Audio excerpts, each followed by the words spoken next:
एक बार एक आदमी को अपने गार्डन में टहलते हुए किसी टहनी से लटकता हुआ एक तितली का कोकून दिखाई दिया। अब हर रोज वो आदमी उसे देखने लगा और एक दिन जब उसने ध्यान से देखा तो उसे दिखाई दिया कि उस कोकून में एक छोटा सा सुराख बन गया। उस दिन वो वहीं बैठ गया और घंटों तक उसे देखता रहा। उसने देखा कि वो तितली उस सुराख से बाहर निकलने की बहुत ज्यादा कोशिश कर रही है, लेकिन बहुत देर तक कोशिश करने के बाद भी वो उस सुराख से बाहर नहीं निकल पा रही और फिर वो बिल्कुल रुक गई, जैसे उसने हार मान ली हो। इसलिए फिर उस आदमी ने ये सोचा कि वो उस तितली की मदद करेगा। उसने एक कैंची उठाई और कोकून की ओपनिंग को इतना बड़ा कर दिया कि वो तितली आसानी से उसमें से बाहर निकल सके। और फिर यही हुआ, तितली और बिना किसी मुश्किल के आसानी से बाहर आ गई, लेकिन उसका जिस्म सूजा हुआ था और उसके पंख सूखे हुए थे। वो आदमी उस तितली को देखकर सोचता रहा कि अब वो किसी भी वक्त अपने पंख फैलाकर उड़ने लगेगी, लेकिन ऐसा कुछ भी नहीं हुआ, बल्कि बेचारी तितली कभी उड़ ही नहीं पाई और उसे अपनी बाकी की सारी जिंदगी इधर उधर रेंगते ही गुजारनी पड़ी। वो आदमी अपनी जल्दबाजी में ये समझ ही नहीं पाया कि दरअसल तितली के कोकून में से निकलने के प्रोसेस को कुदरत ने इतना मुश्किल इसलिए बनाया है ताकि ऐसा करने से तितली के जिस्म में मौजूद डरल उसके पंखों तक पहुंच सके, जिससे कि उसके पंख उस तितली का वजन संभालने के काबिल हो सके, ताकि वो तितली उस कोकून से बाहर निकलते ही अपनी उड़ान भर सके।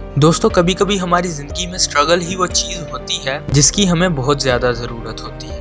और इसकी बेहतरीन मिसाल ये है कि 70% लोग जो किसी लॉटरी जीतने की वजह से रातों रात अमीर हो गए, लेकिन फिर भी वो आने वाले कुछ ही सालों में दोबारा उसी हालत में वापस आ गए। इसीलिए दोस्तों, अगर बिना किसी स्ट्रगल के हमें सब कुछ ही हासिल होने लगा तो हमारी लाइफ भी ठीक इसी तितली की तरह हो सकती है, जहाँ वक्त आने से पहले ही हमें बिना कुछ सीखे सब कुछ आसानी से मिल गया, लेकिन जरूरत पड़ने पर हम कुछ कर ही नहीं पाए। बिना हार्डवर्क और स्ट्रगल के हम कभी इस काबिल नहीं बन सकते कि जो मुकाम हम चाहते हैं वो हमें मिले। और आज जिंदगी में हमारे सामने जितनी भी मुश्किलें आ रही हैं वो हमें एक मजबूत इंसान बनने में मदद करेंगी।